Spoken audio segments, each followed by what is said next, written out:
আজকে সকাল, সকাল বেরিয়ে পড়েছি আবার একটা নতুন জায়গা যাওয়ার জন্য। সবার আগে একটা কথা বলব, আমি তো বলবই আমি কোথায় যাচ্ছি। কিন্তু আমার কিছু কথা বলার আছে তোমাদের সাথে। যেটা হচ্ছে কি আমার প্রোফাইল সবাই দেখছো কিন্তু কেউ ফলো দাও না, কেউ আ লাইকও করো না। খুব কম মানুষ আছে যারা আমাকে লাইক দেয়, কমেন্ট করে, ফলো ব্যাক দেয়। তো যাই হোক হয়তো আমার ভিডিওগুলো ভালো নয় কিন্তু আমি এরকমই কনটেন্ট বানাই আর আমি এরকমভাবেই আমার লাইফস্টাইল শেয়ার করি সবার সাথে। আর সবথেকে বড় কথা হচ্ছে আমার কোনো ওরকম ভিডিও নেই কি আমি এক্সপোজ ভিডিও বানাবো বা যেরকমই হোক যাই হোক যে যেমন বানায় সে তেমন তার ইচ্ছা মতন বানায়। আমার ওরকম কোনো ভিডিও নেই। আমি যেমন তেমন আমি ভিডিও তোমাদেরকে দেখাই। তো চলো শুরু করা যাক আজকের ভিডিওটা এখান থেকেই। সবাই কেমন আছো? আশা করি সবাই খুব ভালো আছো। সবাইকে ভালো রেখো, নিজেও ভালো থেকো। আজকে আমরা যাচ্ছি নাথুলা পাস। নাথুলা পাসে যেমন কি তুমি চায়না বর্ডার পাবে, ছাঙ্গু লেক পাবে, বাবা মন্দির পাবে। তো তার মাঝখানে আমরা যখন রাস্তা দিয়ে যাচ্ছিলাম এত সুন্দর, সুন্দর ভিউ ছিল না জাস্ট বলার মতো কথা নয়। তো আমরা একটুখানি গিয়েই এরকম দাঁড়িয়ে যাই। আর ভিউটা জাস্ট অসাধারণ। তোমাদের আমি ভিউটা জাস্ট একটু পরে দেখাচ্ছি। তোমরা দেখো। তোমরা দেখতেই পাচ্ছ ভিউটা অলরেডি দেখা যাচ্ছে। মানে ওপর থেকে নিচের ভিউটা জাস্ট অসাধারণ। ভিউ তো দেখা যাচ্ছে সাথে, সাথে তোমরা রাস্তাগুলোও দেখতে পাচ্ছ। তো যেরকমভাবে আমরা ঘুরে, ঘুরে উপর দিকে উঠি না, পুরো রাস্তাগুলো দেখা যাচ্ছে। আরেকটা কথা এটা কিন্তু ওই ভিউটা না যেটা তোমাদের আমি একটু আগে ওপর থেকে দেখাচ্ছিলাম। এটা হচ্ছে আলাদা। এটা জাস্ট একটু আগে এসে আমরা এখানটাতে দাঁড়াই ব্রেকফাস্ট করার জন্য। কেন কিনা আমরা সকাল ৭টার সময় উঠি। উঠে আমরা বেরিয়ে পড়ি। কেন কিনা সকাল, সকাল ভিউটা দেখতে বেশ ভাল লাগে। যেই কারণে সকাল, সকাল যাওয়া। না তো পরে রোদ উঠে যায় আর প্রচুর ক্রাউড হয়ে যায় যার কারণে সকাল, সকাল ওখানে ভিজিটিং তুমি যত তাড়াতাড়ি করতে পারবে তত তাড়াতাড়ি বেস্ট তোমার জন্য। তো সকাল ৫টার সময় উঠি তারপরে রেডি হয়ে ৭টা বেজে যায়। সেই কারণেই আমাদের ব্রেকফাস্টটা করা হয়নি। কেন কিনা লেট হয়ে যাবে ভেবে আমরা বেরিয়ে চলে আসি। তো যাই হোক রাস্তায় আস্তে, আস্তে আমরা অলরেডি এই রেস্টুরেন্টটা পাই। এখানে আমরা আসি। আর এখানে এসে দেখি সবকিছুই পাওয়া যাচ্ছে মোটামুটি। সাথে বিল্লিও পাওয়া যাচ্ছে। তো চলো সবকিছু বলতে জ্যাকেট-ফ্যাকেট সবই পাওয়া যাচ্ছে। কেন কিনা ওপরে চায়না বর্ডারে প্রচুর ঠান্ডা ছিল। যেই জন্য নিচে সবকিছুই তুমি পেয়ে যাবে অপশন। যদি তোমার কাছে থাকে তাহলে তুমি এটা স্কিপ করতে পারো। আর যদি না থাকে তাহলে তুমি এখান থেকে জ্যাকেট কিনে নিয়ে যেতে পারো বা ভাড়া নিয়ে যেতেও পারো। তো এখানে আমরা অর্ডার করেছিলাম কফি আর সাথে ছিল ম্যাগি। তোমরা তো সবাই জানো গ্যাংটক সিকিমের স্পেশাল হচ্ছে ম্যাগি। তার সাথে একটা রেড লঙ্কা দেয়। যেই লঙ্কাটা খেলে তোমার কান, মুখ, নাক সব দিক দিয়ে হাওয়া বেরোতে পারে। আর সাথে পুরো বডিটাই হিট হয়ে যায়। মানে এতটাই লঙ্কাটার পাওয়ার।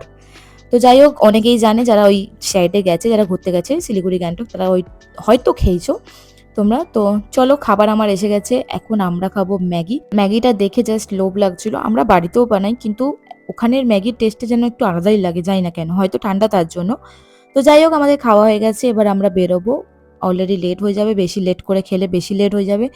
তার জন্য না লেট করে আমরা বেরিয়ে পড়েছি নাথুলা পাস যাওয়ার জন্য। আর যেতে, যেতে তোমাদের একটু লোকেশনটা দেখিয়ে দিই কেমন লাগছে দেখতে। আর এখান থেকে একটা জিনিস আমি দেখলাম কি যেতে, যেতে বেশিরভাগটাই আমাদের মতন নরমাল মানুষদের বাড়িটা কম। বাট মিলিটারিরা বেশি থাকে ওখানে। পুরোটাই মিলিটারি এরিয়া। তোমরা নিশ্চয়ই বাড়িগুলো দেখতেই পাচ্ছ। যে এই ছোট, ছোট বাড়িগুলো আছে না সেগুলো সব মিলিটারিদের বাড়ি। মানে এরকম নরমাল পাবলিক খুব কমই আছে বলতে গেলে। বাট আছে অনেকে যারা ওখানে বসবাস করে তারা তো নিশ্চয়ই ওখানেই থাকবে। আর বাকি মিলিটারিরাই ওখানে বেশিরভাগ টাইম থাকে। আর এই রাস্তা দিয়ে যেটা দিয়ে আমি এখন উঠছি, সেখান থেকে আমি জাস্ট একটু এগিয়ে ছাঙ্গু লেকটা দেখতে পাই। কেন কিনা ছাঙ্গু লেকে এখন তোমরা ভালো মতন জানো বরফ নেই, কিছু নেই, নরমাল। এই যে এটা তুমি দেখছো দূর থেকে এটা হচ্ছে ছাঙ্গু লেক। ছাঙ্গু লেকটা আমি তোমাদের এখন দূর থেকে দেখাচ্ছি। কিছুক্ষণ পরে আমি তোমাদের সামনে দিয়েও জিনিসটা দেখাবো কেমন লাগছে ছাঙ্গু লেকটা। আর জাস্ট ছাঙ্গু লেক ক্রস করতেই আমি মিলিটারিতে যেখানে ক্যাম্পিং চলে, যারা যেরকমভাবে ট্রেনিং করে, যেখানে ট্রেনিং শেখায় সেই জায়গাটা আমি তোমাদের একবার দেখাচ্ছি দেখো। মানে এতটা সুন্দর লাগছে এখানে সব রেডি একদম শেখানো হচ্ছে, ট্রেনিং দিচ্ছে সবাইকে। ওপর থেকে হেলিকপ্টারটা যাচ্ছে ওটাও একটা মনে হয় ট্রেনিংয়েরই, যেইটুকুনি আমার হিসেবে মনে হলো। আমি অতটা জানি না, জাস্ট তোমাদের সাথে শেয়ার করলাম। এখানে সব কিছু অলরেডি রেডি, মানে ফায়ারিং কী করে করে সব কিছুর জন্য একদম শেখায় এখানে, একদম মাস্ত করে ট্রেনিং দেয়। আর এই যে ছোট ছোট বাড়িগুলো দেখছো সব মিলিটারিদের বাড়ি, একটাও কোনো আমাদের মতো নর্মাল পাবলিকের বাড়ি না। মানে সবই মিলিটারি বলতে পারো। ওখানে পুরোটাই মিলিটারিদের ওপরেই চলে, মানে সব কিছু মিলিটারিদের হাতে। মোটামুটি আমি এটাই বুঝলাম কি এখানে পুরোটাই মিলিটারিদের হাতে। সিকিমের যেই চায়না বর্ডারটা আছে সেটা পুরোটাই মিলিটারিদের ওপরই কন্ট্রোলে আছে। ওনারাই সব কিছু মেনটেন করে। যাই হোক আমি বলতে বলতে নেক্সট নাথুলা যাওয়ার জন্য এটা একটা বর্ডার যেখানে আমি পৌঁছে গেছি। এখান থেকে নেক্সট গাড়ি ধরে আমাদের ওপরে যেতে হবে। আর এখানে গাড়ি চার্জ হচ্ছে পার হেড 700 চার্জ করতে হবে একজনের। আর নিচের দিকে যদি তোমরা পার্সোনালি গাড়ি করে আসো তাহলে 5000 দিতে হবে। আর যদি শেয়ারিংয়ে আসো তাহলে 800 শেয়ারিং কারে। যদি তোমরা কেউ ঘুরতে আসো তো আমি একটা স্ক্রিনে নাম্বার দিচ্ছি, তোমরা তার সাথে কন্ট্যাক্ট করতে পারো। সবথেকে বড় কথা হচ্ছে তোমরা পার্সোনালি কারে 5000 টাকার মধ্যে অনেক কম বাজেটে পেয়ে যাবে। তো যাই হোক, আগে বাড়া যাক। এখানে দিদিকে দেখতে পাচ্ছ, দিদি কত এনজয় করছে। এটাই হচ্ছে আসল এনজয়মেন্ট লাইফে। তো আমরাও আগে বাড়ি। দিদি তো অলরেডি দেখে চলে এসেছেন নিচে, এবার আমরা যাব উপরে। যখন আমি ওপরে যাচ্ছিলাম না, তো দূর থেকে এরকম পাহাড়টা কালো কালো লাগছিল। তো আমি জানি না কেন, যদি তোমাদের কোনো আইডিয়া থাকে তোমরা প্লিজ কমেন্ট সেকশনে লেখো। তো চলো এবার ওপরে যাওয়া যাক। তো জাস্ট ওপরে উঠতে গিয়ে না একটা বাচ্চা পড়ে যায়, মানে এতটাই রাস্তাটা খারাপ ছিল কি বাচ্চাটা বেচারা পড়ে গেছে। এমনি তো ওখানে অক্সিজেন, মানে অক্সিজেনের প্রবলেমটা অনেক বেশি ছিল, অক্সিজেন পাওয়াই যাচ্ছিল না, মানে মাথা ঘুরছিল, জাস্ট শ্বাস নিতে প্রচুর কষ্ট হচ্ছিল অনেক মানুষেরই। আমি জাস্ট দেখছিলাম কেউ কর্পূর নিয়ে হাতে ওঠে, যেমন কি আমার মা হাতে কর্পূর নিয়ে উঠছিল। আমি অনেকক্ষণ আগে উঠে পড়েছি, উঠে দাঁড়িয়েছিলাম, বাবা আর মা আস্তে আস্তে উঠছিল। আর এখানে পুরো দোকান ছিল লম্বা করে, মানে তোমরা যদি চাও কেউ খাবার খেতে পারো, বা অক্সিজেনের এখানে বোতলও পাওয়া যায়, অক্সিজেনের ইয়েটাও নিতে পারো, বোতলটাও নিতে পারো, কর্পূর, এখানে সব কিছুই মোটামুটি পাওয়া যায়। এরপরে দেখো তোমরা আমাকে দেখতে পাচ্ছ, তো আমার অবস্থাটা জাস্ট এরকম হয়ে গেছিলো কি আমি শ্বাস নিতে পারছি না, বাট আমাকে ওপরে অবধি যেতেই হবে। যখন আমি এত দূর এসছি, যদি আমি চায়না বর্ডারটাই না দেখতে পাই তাহলে আর কোনো লাভ নেই। আমি এর আগে অনেকবার গ্যাংটকে ভিজিট করেছি, বাট আমি কোনোদিন চায়না বর্ডারটাতে আসিনি। ফার্স্ট অফ অল আমি এই ফার্স্ট টাইম চায়না বর্ডারে ভিজিট করলাম, আর আমার খুব ভালো লেগেছে চায়না বর্ডারটা। তোমরা যদি চাও তো একবার গিয়ে ভিজিট করতে পারো। সত্যি বলছি খুব ভালো জায়গা। কষ্ট হয়তো হচ্ছে আমার, কিন্তু জায়গাটা যে আমি দেখতে পেয়েছি এর জন্য আমি অনেক হ্যাপি। তো তোমরা দেখতেই পেলে আমার অবস্থাটা।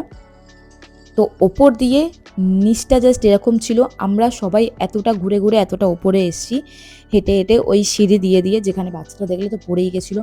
তো সিঁড়িতে তো একটু ভয় ছিল। তারপরে আর কি, আমাদের ইন্ডিয়ার ফ্ল্যাগ তোমরা দেখতেই পাচ্ছ, এখান থেকে পুরোটাই আমাদের ইন্ডিয়া শুরু হয়। আর অপোজিটে যেটা তোমরা দেখতে পাচ্ছ ওটা হচ্ছে চায়না বর্ডার, মানে পুরোটা একটা বর্ডার, এইদিকে ইন্ডিয়া ওইদিকে চায়না।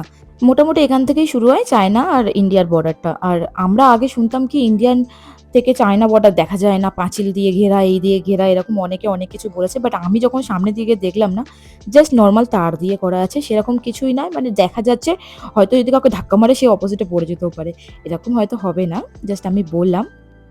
তো তোমরা দেখতেই পাচ্ছ চায়নার অলরেডি ফ্ল্যাগটা দেখা যাচ্ছে। আর আমি একটু আগে জাস্ট তোমাদের গিয়ে দেখাচ্ছি একটা জিনিস, মানে কাঞ্চনজঙ্ঘা, যেটা ভুটানের কাঞ্চনজঙ্ঘা বলে, সেই পাহাড়টাও দেখা যাচ্ছিল। মানে এতটাই বরফ পড়েছিল, পুরো সাদা হয়ে গেছিল, মানে অসাধারণ লাগছিল। দেখো তোমরা দেখতেই পাচ্ছ না কাঞ্চনজঙ্ঘাটা, মানে খুবই সুন্দর লাগছিল। সামনে দিয়ে দেখা একটা আলাদা, ফোন দিয়ে দেখা একটা আলাদা, যারা সামনে দিয়ে দেখে তারা বুঝতে পারে। আর হচ্ছে কি এখানে কি জানি না, কি চিংফুং ফ্যাংফুং কি কি লেখা আছে আমি বুঝতে পারছি না। যাই হোক, এটা হচ্ছে চীনের বর্ডার, ওটা ওদের অফিস, এইদিকে হচ্ছে আমাদের। তো আমরা ফাইনালি ঘুরে এখন নিচের দিকে যাব। অনেকক্ষণ ঘুরে নিয়েছি, এবার শ্বাসকষ্টের একটু বেশি প্রবলেম হচ্ছিল মায়ের, যার জন্য আমরা নিচের দিকে চলে যাই। নিচের দিকে যাওয়ার সময় তো এত ভিড়, দেখি এখনও লোক ওপর দিকে আসছে, মানে প্রচুর ভিড় হয়ে যায়, মানে একটু লেট করলেই অনেক বেশি ভিড়, আর বেশি ধাক্কাধুক্কি হলে না মানে পড়েই যাবে এরকম একটা ব্যাপার। তো আমরা নিচে চলে আসি, আর এখানে নিচে এসে দেখি দিদি ফ্যাশন শো করছে, এখানে সবাই ফটো তুলছে, মানে সরেই না, ফটো তুলেই যাচ্ছে, দিদির ফটো তোলা আর শেষ হয় না। তো যাই হোক, তারপর আমরা ফটো তুলে নিই, তুলে নিয়ে বেরিয়ে যাই, যেরকম করে হোক লড়াই ঝগড়া করে ওখান থেকে ফটো তুলে আমরা বেরিয়ে যাই নেক্সট ছাঙ্গু লেক আর বাবা মন্দির ভিজিট করার জন্য। তার আগে একটা সুন্দর ওয়াটারফলস আমরা দেখতে পাই, কেন কি না এটা হচ্ছে আমার ফার্স্ট সিকিমে নাথুরা যাওয়ার সময় এই ফলসটা দেখতে পাই। এরপরে নেক্সট ভিডিওতে আরও ভালো ভালো তোমরা ফলস দেখতে পাবে। তার সাথে শিব মন্দিরটা দেখতেই পেলে তোমরা। শিব মন্দিরটাতে আমি ভিজিট করিনি, কেন কিনা অনেক বেশি সিঁড়ি ছিল বলে আর যাওয়া হয়নি। চায়না বর্ডারে অনেকটা সিঁড়িতে উঠে গিয়েছিলাম বলে আর এটাতে আমি ভিজিট করিনি। নেক্সট আমরা চলে আসি বাবা মন্দিরে। বাবা মন্দিরের ব্যাপারে তোমরা সবাই সব কিছুই জানো।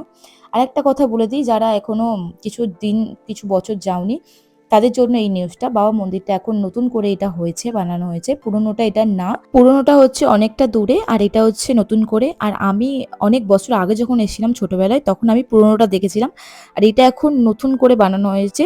তো চলো তোমাদের আমি বাবার অফিস আর লিভিং রুমটা একটু দেখাই। এটা হচ্ছে বাবার অফিস, মানে ওনারা বলে কি বাবা এখনো এসে বসে, মানে যেরকম স্পিচ দিচ্ছিল যেই টাইমে, আমি সেটাই তোমাদের বলছি। তো এটা হচ্ছে বাবার লিভিং রুম, যেখানে বাবার সবকিছু এখনো আছে, জামা কাপড় জুতো, তোমরা আশা করি দেখতেই পাচ্ছ সবকিছুই বাবার এখনো রাখা আছে। তো তোমরা মোটামুটি সবকিছু দেখতে পাচ্ছ, ওনার মিলিটারি ড্রেস বলো যাই, মানে সবকিছুই মোটামুটি সবকিছুই ওনার এখানে লিভিং রুমের মধ্যেই থাকে। মানে তোমরা তো জানোই লিভিং রুমটা কি অ্যাকচুয়ালি, আমার সেরকম কিছু বলার নেই। তো আমরা এখান থেকে দেখার পরে নেক্সট আমরা ভিজিট করি ছাঙ্গু লেকে। তোমরা ছাঙ্গু লেকটা কিছুক্ষণ আগে অনেক দূর থেকে দেখেছিলে, এবার তোমাদের আমি সামনে থেকে দেখাচ্ছি। এটা হচ্ছে পুরো ছাঙ্গু লেকটা, জাস্ট অসাধারণ। আর এটা জানুয়ারি ফেব্রুয়ারিতে পুরো বরফ হয়ে যায়, মানে এতটাই বরফ হয়ে যায় যা বলার মতন কথা নয়। আমি সেই টাইমেও মানে এসে দেখেছি, আমি অনেক বছর আগে যখন এসেছিলাম তখন বরফ ছিল, বাট এখন এসে আমি পুরো দুটো জিনিসই দেখেছি। এরপরে তো আমাদের জন্য নতুন করে আরেকটা ভিডিও আসবে, সেটা তোমরা নিশ্চয়ই দেখো। মানে ওটাতে তোমাদের আরো ভালো লাগবে। এটাতে তো আমি সবকিছু ভিউগুলো দেখালাম তোমাদেরকে, জানি না কেমন লাগছে তোমাদের এই ভিডিওটা, বাট ভালো লাগলে প্লিজ লাইক কমেন্ট শেয়ার আর ফলো নিশ্চয়ই করে দিও। তো যাই হোক, এখানে একটা শিব মন্দির ছিল ছাঙ্গু লেকের ঠিক পাশে, বাট যারা আমার হিসেবে জানে না তারা হয়তো বলতে পারবে আহ, এই লেকটার পাশে আমরা কিন্তু বাবা মন্দিরটা আগে দেখেছি, হয়তো হয়তো আমার যেটুকুনি মনে আছে। কেন কিনা আমার বাবাও বলছিল লেকের পাশাপাশি মন্দির ছিল, কিন্তু ওই মন্দিরটা কিন্তু এখন নেই। এখন যে বাবা মন্দিরটা তোমাদের আমি দেখালাম সেটা একটা আলাদা জায়গাতেই হয়েছে নতুন করে। তোমার তো আমি বললাম নতুন করে হয়েছে। তো এখানে আমি আর বাবা এসেছিলাম নিচে ফটো তোলার জন্য। এখানটা এত সুন্দর লাগছিল, এই ফ্ল্যাগগুলো ঝুলছিল তো আরো সুন্দর লাগছিল। তো এখানে অবধি আজকের আমার ভিডিওটা, নেক্সট ভিডিও দেখার জন্য ওয়েট করো। তো চলো আজকের জন্য আমি বাড়ি যাই। Bye bye, thank you for watching my video. Bye bye, love you.